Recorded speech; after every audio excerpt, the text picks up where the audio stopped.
Guys এখন আপনাদের সবার ফেভারিট মিস্টার রাকিব হোসেনকে দিব, মানে আমাদের জুনিয়র। খেয়ে বলেন শালির হাতের কোল্ড কফি, একমাত্র ছোট শালি। অনেক মজা হয়েছে। তাহলে কি বলেন, কফি শপটাকে দিয়ে দিব? দিয়ে দিব। পার্টনারশিপ আমাকে দিও। ও মাই গড, পার্টনারশিপে ঋতু আছে। ঋতু রামেনের সাইড দিবে, আমি কফির সাইড, আপনিও পার্টনারশিপে আছেন। ঠিক আছে, থ্যাংক ইউ সো মাচ। এখন বাকি সবাইকে দিই, ঘরে মানে বাসায় যারা যারা আছে। ও গাইস, এখানে বাচ্চা পার্টি আছে। এই না বাচ্চা নিয়ে আই নো আমাদের বর্ণাপু যে কিনা অলমোস্ট খেয়ে ফেলছে। অনেক আগে থেকে খাইতেছি, আমার ভালোই, আমার মানে মনটা চাচ্ছিল যে আমি এখনই সব খেয়ে ফেলি, এখনই খেয়ে ফেলি, তারপরে একটু রাখছি। হ্যাঁ, এখন বলেন কেমন লাগছে আপনার কাছে আমার কফি? অনেক মজা লাগছে, অনেক মজা লাগছে। আর হচ্ছে কি বোবাটা খেতে তো অনেক ভালো লাগে, আর এটা এখন ট্রেন্ডিং একটা কফি, যেটা বোবা টি বা বোবা কফি।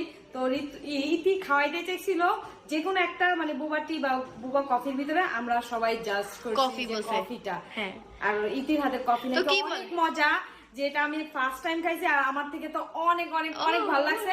আর আমি চাই দ্বিতীয়বার ইতি আমাকে বানিয়ে খাওয়া। না, আপনি কি চান যে আমি কফি শপ দিয়ে দিই? হ্যাঁ অবশ্যই, এটা সবাই বলতেছে সপ্তাহে সপ্তাহে আমি কফি খাবো। ও মাই গড, ফ্রিতে? হ্যাঁ, দিলে কফি শপ মিরপুরে দিব, আপনার তো গাড়ি ভাড়া সব শেষ হয়ে যাবে। তা আমি মিরপুরে যে খাবো, সমস্যাটা কি? ও খেতেছি মাই তো। গড, আচ্ছা ঠিক আছে। তোমারও ছিল, আমি প্রত্যেক সপ্তাহে সপ্তাহে কফি খেতে পারবো। ও মাই গড, ঠিক আছে, আপনাকে আরো কফি বানিয়ে খাওয়াবো। এখন বর্ণাপু চলে যাচ্ছে বাসায় এবং জয় আমার জন্য পার্সেলও নিয়ে যাচ্ছে। হ্যাঁ, জয়ের জন্য নিয়ে যেতেছি।